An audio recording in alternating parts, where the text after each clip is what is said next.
last 5 years, we've had a major phenomenon dedicated to the Warhammer hobby entirely, or the mini hobby entirely. Between COVID really bringing that light of creativity for others, and also on top of that, the recent release of the, well, now acclaimed Space Marine 2. Today we're going to talk a little bit more about beginning the hobby. Now, there's many a video on YouTube that talks about what to do as a beginner and all of that stuff, but in my opinion, I don't think these videos do a good job of explaining it. So today, I'm going to make a series called the Househusband, the Househusband's Guide, or the Househusband Guide, that's dedicated to specifically talking about just being a brand new beginner to the hobby and not really going into any of the crazy stuff, while also making sure that we're keeping a relatively good budget. So yeah, come on ahead and let's hop over to the hobby space. So one of my recommendations that I have for boxes is starting off with Kill Team boxes. The rules are free online, and the whole box you literally can build and play with. These guys are your Tempestus Aquilons. I'm showing you the picture of the front of what they're going to look like when you're done with them, all the different little operatives. And of course, here is the standard kind of how-to guide. I'm just showing you the pictures of what different weapons the guides will come with and just how to build them. It's kind of like following a Lego guide. And of course, if you're looking at the top here, there's the standard kind of multicolored aspect. Those are the different kind of Aquilons that we're going to build. This is the guide we're focusing on today.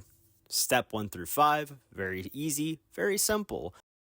So these are $5 clippers that I got at Hobby Lobby. They do the job, they work. You don't have to pay $20 for a pair of clippers. And on top of that, here are like a set of files that I got for $5 also on that same trip. I recommend files heavily. Now, one of the things that we're looking at right now is the sprue. So the sprue is going to have little numbers on the side of it. And right now we're going to cut out that breastplate, that says that it's number 95, I believe. And once we're cutting that breastplate out, I'm being very careful, as you can see, to angle the clippers right where the sprue ends. Because if you don't, they leave these little marks and little nudges that are a pain to get off, and that's why you're going to need the files. As you can see here, I needed the files. I kind of didn't get it too close. Those little marks will stay on the model, and they will be a menace to put the model together. So I'm using one of my little precise files here, and I'm just going to go ahead and file off that little section. Files are great. I highly recommend them. One of the things that I have friends that have are Dremel tools. I think that's a little overkill. I think files work really well. Just go ahead and pick up those files. They're like $5 and well worth it.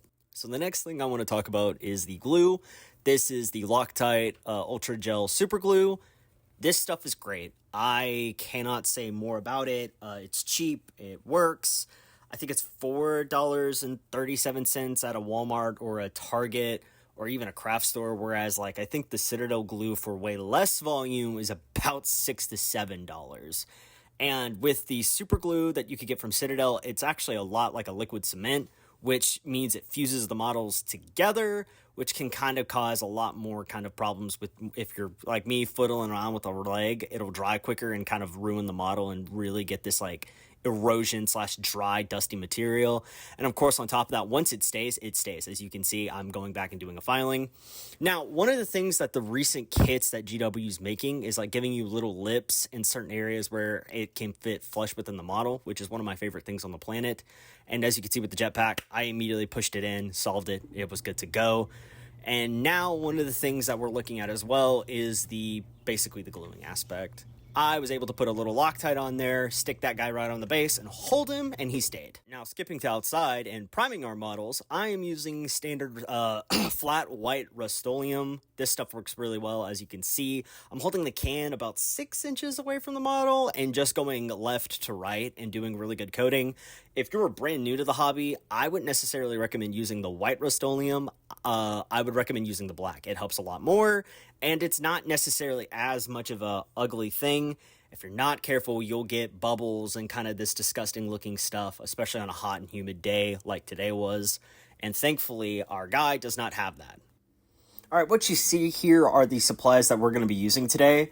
Starting from the little dry palette that I have here, they come in groups of 5. Again, also $5 at a hobby store. They're really, really worth it. I'm a huge fan of these guys, and it's good to just have their paints. Now I'm going to talk about our synthetic brushes. These are just standard synthetic brushes I got on Amazon. You can, again, get a pack of these guys at a Walmart, convenience store, or wherever for like $6-7. And now I'm going to talk about these guys. These are Army Painter's speed paint, contrast speed paints. They're great. They're designed to literally do one coat and then they're done. They really do this really awesome highlight stuff, and we're really going to go really hard in the Astra Militarum field coloring with them. And of course, here's the model of again. And now for these guys, stay tuned. This is going to be a little treat that we're going to use for them for later. So the first color we used was the Payload Bone, all anywhere sleeves, pants. I personally put it there. It looked better. Second color was the leather, so burnished red was what we went through for the boots, the straps, anything this Scion would have it on that look like that. And the third color we used was Gunner Camo. I wasn't a huge fan of how this color went on the first go around. It kind of did this weird splotchy thing. So the second time I decided to add it, and it made it a little darker, which I liked a lot more. So I wanted to try something new and different. I wanted to use a Hexwraith Flame for the eyes, just to kind of give it that night vision look and to kind of make the model pop a little bit more, which really did a good job, and all extensive purposes did what it needed. For the gun, I just kind of stuck with a gunmetal gray. I don't necessarily think you could go really wrong with it. It kind of adds that nice pop, that metallic, and it just looks really good.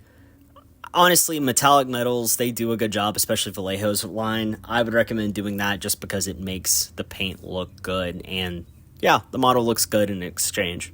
Here, of course, is that secret thing that I talked about earlier, which is, of course, a nice little muzzle barrel flame.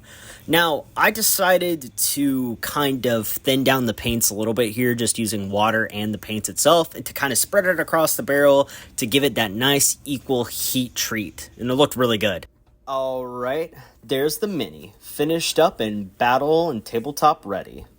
He might not be the prettiest looking model, but he still has paint on him. He still looks good, and honestly, at the end of the day, nobody's gonna sit there and get mad at you for a bad looking model, and if they do, they're kind of a dick. With that being said, I hope you guys appreciate this content. There's gonna be more to come, and thank you so much for watching.